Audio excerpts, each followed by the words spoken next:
Good morning, Cedar Park High School. It's Monday, December 14th, and it's an A Day. I'm Ellie Neal. I'm Luke Johnson.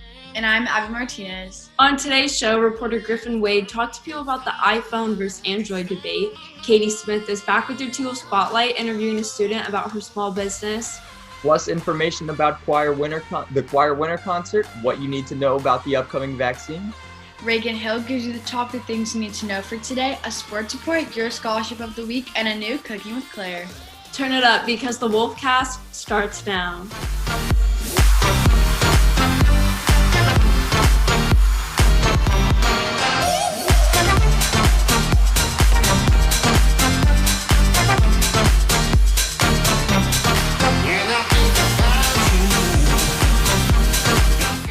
Hey guys, good morning. How are y'all doing today? Morning. It's a very good day. Early start to the day. I'm ready to get going. All right, let's do it then. Let's jump into the first story. With the recent release of the new iPhone, there's always been a battle between iPhone and Android. But which one is really better? Reporter Griffin Wade has more information on the two phone types. iPhones and Androids have been being compared for many years now. I've spoke to an iPhone and Android owner, and I got their opinions on their devices. One of the big arguments is the camera quality. This is what senior Corey House thinks about the iPhone camera. I feel like camera quality for iPhone is like top notch on a cellular phone, you know what I mean? Like it's like the best that you could possibly get.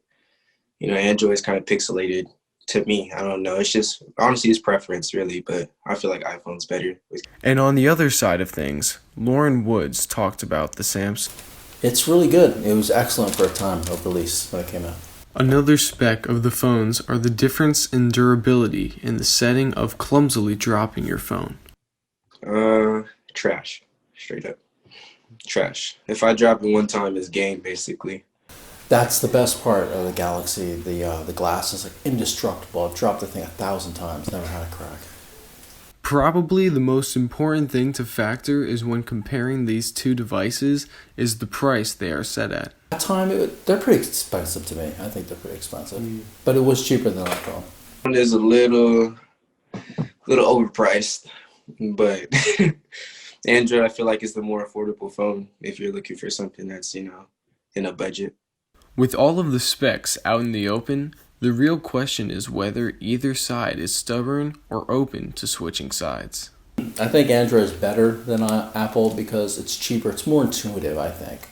I can find my way around the phone without having to read manuals. I can really find my way through the menus and sub-menus. Between Android and iPhone, I would go with iPhone with pictures, but if you're looking to download software, like a lot of software, a lot of music, a lot of, data files, this and that, I would go with Android. Easy.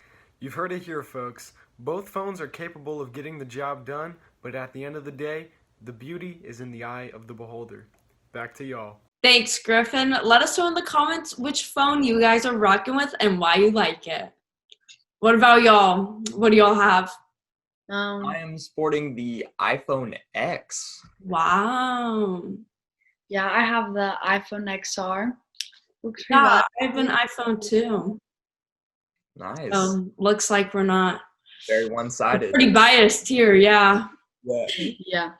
And now there's an approved COVID-19 vaccine. Many people, specifically those students, have been curious on when we will get it and how soon things will go back to normal after.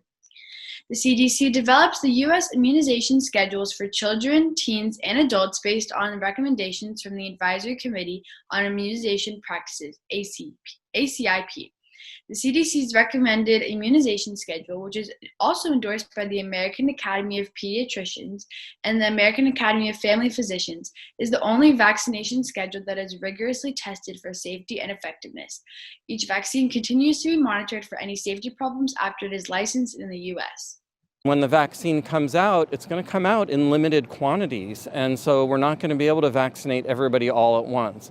So we anticipate that we will be able to achieve that 60 to 70% immunity either through infection plus immunization, maybe the middle of 2021, maybe the end of 2021. We'll just have to see. New information is coming out every day, so make sure to stay informed. With the holiday season well underway, the choir program has been preparing for their annual winter concert in a virtual setting. Despite numerous setbacks caused by the coronavirus pandemic, choir is continuing the tradition of hosting their yearly holiday concert. With many rehearsals being limited to an online setting this year, choir has placed a big emphasis on making it easier for members to record and consistent practice through independent learning. Choir President Grace Lai gives more details on what this year's show will look like. So the winter concert this year is going to be a little bit different. We are actually combining with Cedar Park Middle School's choir program and putting on a joint winter concert. And it's just going to be like a lot of fun, like classic Christmas music, some fun Christmas music, different medleys, and just everything that, I don't know, reminds you of the holidays. I think it'll be really cool. It is a little bit of a shorter program this year. We are accommodating because of that, but I still think that it's been a lot of fun, even for me. The concert will be streaming live on the CPHS Choir YouTube channel at 6 p.m. on Wednesday, the 16th. Make sure to tune in and show your support. Up next, Reagan Hill will tell us the top 3 things we need to know for today.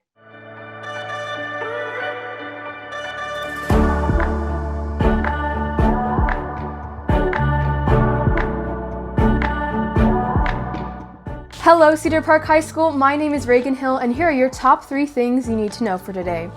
First, the CDC officially allows coronavirus vaccines to be administered as shipments begin to show up in the United States.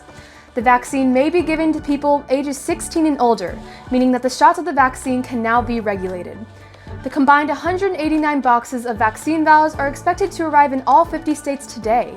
Head of U.S. coronavirus vaccine efforts said, quote, "All in all, we hope to have immunized 100 million people by the end of the first quarter of 2021, end quote. Next, the Supreme Court on Friday rejected a Texas lawsuit. The lawsuit had asked the court to throw out the election results in 4 states that President Trump lost in November. Out of the 4 states mentioned in the lawsuit, Pennsylvania state attorney commented, saying, quote, "Texas invites this court to overthrow the votes of the American people and choose the next president of the United States, in what would be a seditious abuse of the judicial process," end quote.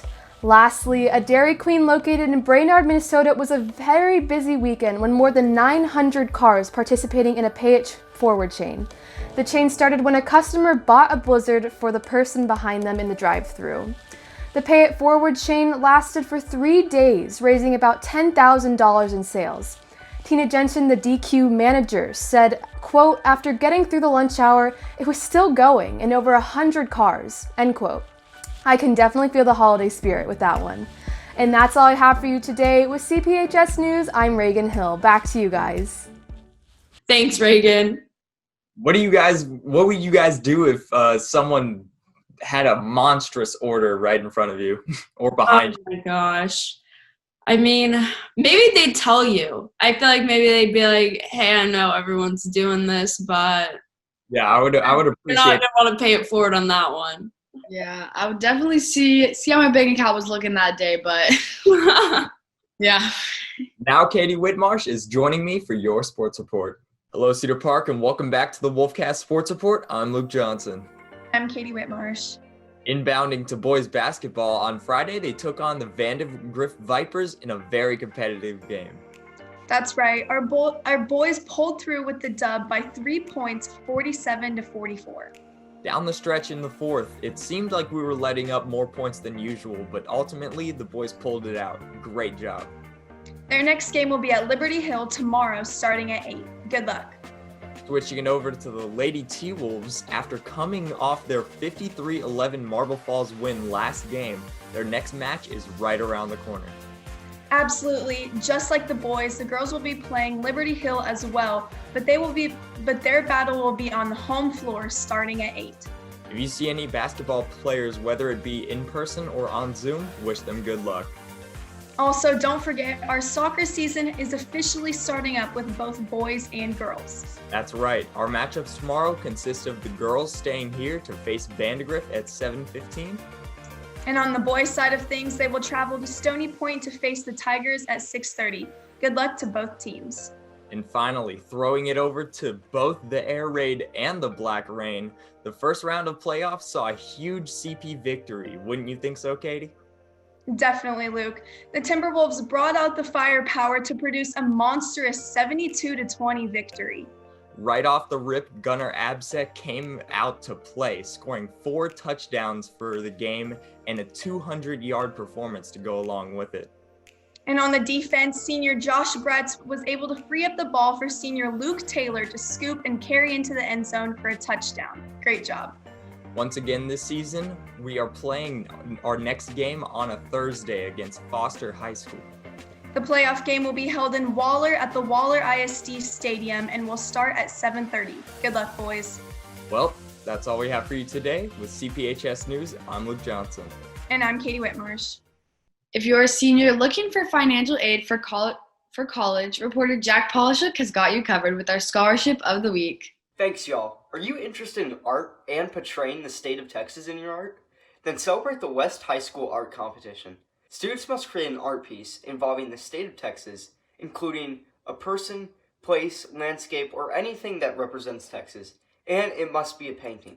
For more information, visit westgov.org. Thanks, Jack. Katie Smith is here interviewing Claire Poulter about her small business. Take a look.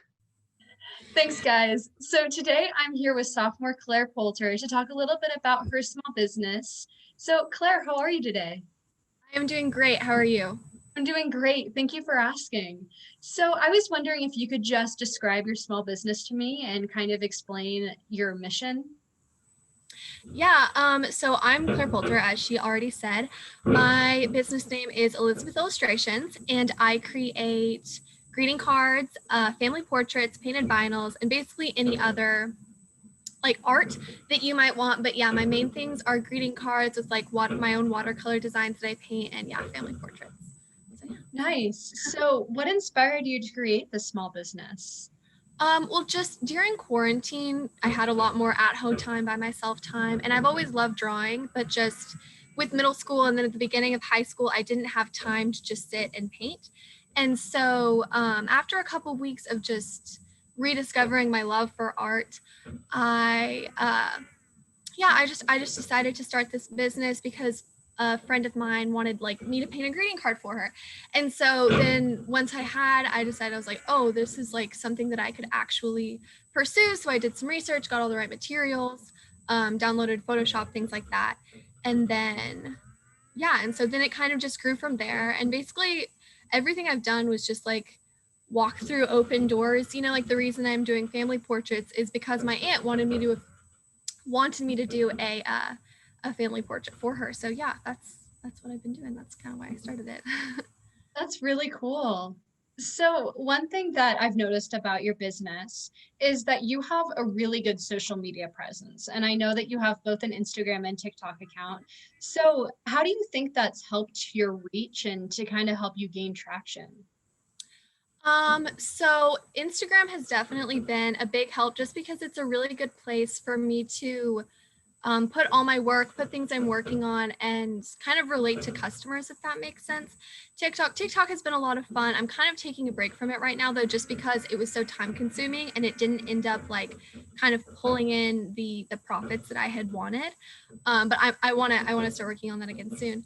But no, Instagram, it's also really fun for me. Like I love taking product photos. I love posting things. I love having a cute Instagram account.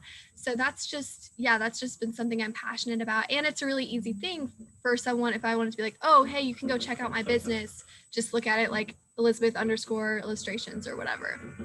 And you can see my stuff there. So yeah. Really cool. Yeah. And your product photos look amazing. They always look Thank you so much. Really cool to see. So, has COVID impacted your business in any way? I would say yes. Yeah, because I did a little bit of door-to-door, kind of like when we were on lockdown, but before COVID had really started spreading to this area, if that makes sense. And people like were still going out and like we hadn't been shut down completely. I was doing a little bit of like door-to-door card sales and things like that, just kind of seasonally. And I can't really do that right now, just, for everyone's safety, right? I've stopped that. But besides that, no, just because my business was started kind of around the beginning of COVID, it hasn't been affected too greatly. That's good that it hasn't been anything detrimental Yeah. So why do you think it's important for people to support small businesses? Well, I mean, I think an amazing thing about supporting a small business is just, when they get an order, it makes their day, right? And I'm sure it helps the economy, and it's good for like local, oh my gosh, what's the word I'm looking for here? Just like, for the community. That's the word. It's good for the community, and yeah, and it can bring joy to people. And something really amazing, because now that I have my own small business, I've been shopping on Etsy, and I've been shopping other small businesses a lot more. And I've just noticed like there's this like huge variety of products and things that are so cool that I didn't even know existed anymore. Like I recently got this like super cute personalized keychain that was just adorable. And just the quality and the care and the time that small businesses put into their work, I think is really evident in their products. And that's, I think that's a great reason to support. So speaking of supporting small businesses, of course, the holiday season is coming up, and we're going to be going on winter break before too long. So does your business have any special holiday offers? Yes. Okay. I had one going a little while ago, where you could get like $10 off for a family portrait, but that's not currently going on because I'm kind of booked till the end of December there. But I have some Longhorn holiday cards, and you can currently get, I think, 10 for $30, and that's 10 for $30, and it's 2 designs. They say happy holidays, and they've got like ornaments and Christmas lights on them. So that's one deal I have going on right now. But besides that, no, I don't think so quite at the moment. I've just been kind of busy, and so I've been trying to slow down orders rather than speed them up, which... Well, that's good that you are having that problem, and it does sound like you are getting a lot of orders. So thank you so much. That's actually all of the questions that I have for you today. Awesome. Is there anything else that you'd like to add? No, that's awesome. Well, thank you so much to Claire for her time in doing this interview today. And back to you guys at the desk. Thanks, Katie. Want to know the best way to make holiday cookies? Well, the return of Cooking with Claire will tell you. Welcome back to Cooking with Claire! So today we're going to be making sugar cookies and then decorating them in the spirit of Christmas or, holidays. Just this time of year, something kind of fun. So I guess let's get into it.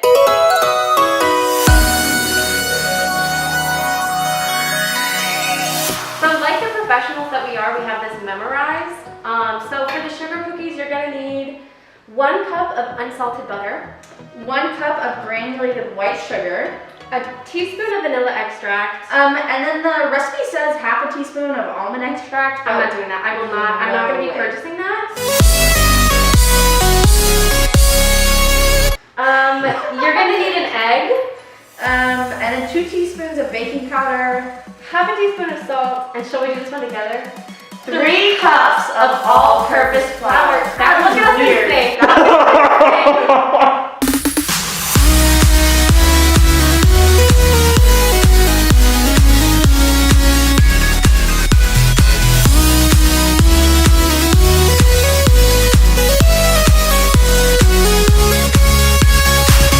So I'm going to be making a snowman and a Santa hat. And then I'm going to make, I think, a Christmas tree and a star. Okay, no.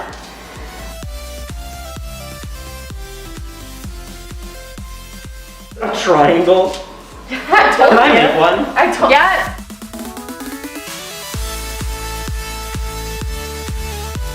Do an ornament, yeah. I feel like that's not what it was. I was trying to make a snowman, but I wasn't very far. I was like barely.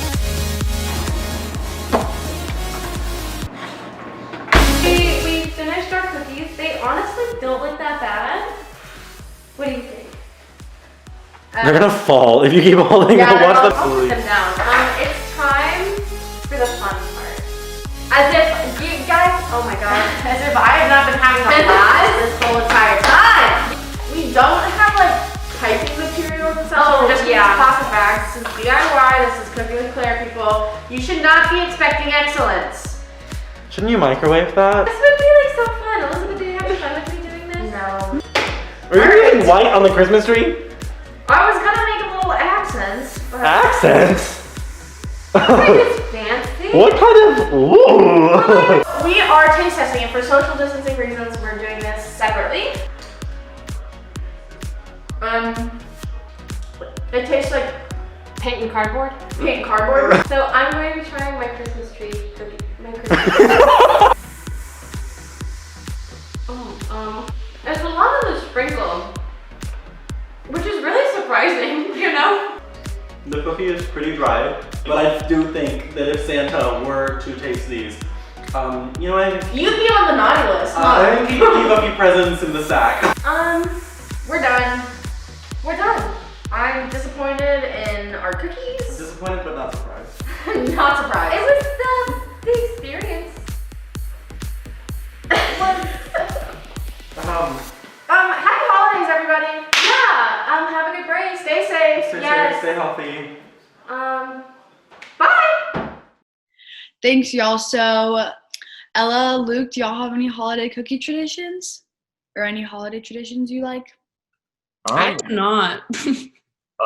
Every year my mom does this cookie exchange thing where she makes all different kinds of cookies, and then her friends get together and they all just like kind of like trade the cookies that they made for that week. Yeah, so my mom actually does that too. That's kind of funny. yeah. Yeah. Well, that's awesome. And it's so good to see those three back in action. That's all we have for you today. Make sure you're keeping up with all of our content, so head over to our YouTube at CPHS News. You can also follow at CPHS_sports for more sports content. Check out Wednesday's Wolfcast for a story over Assistant Principal Miss Powell, your top 3 things, and a new edition of the Pack Chat. Thanks for taking time to join us this morning. With CPHS News, I'm Luke Johnson. I'm Abby Martinez. And I'm Ellen Neal. Remember to make it a great day, or not, the choice is yours.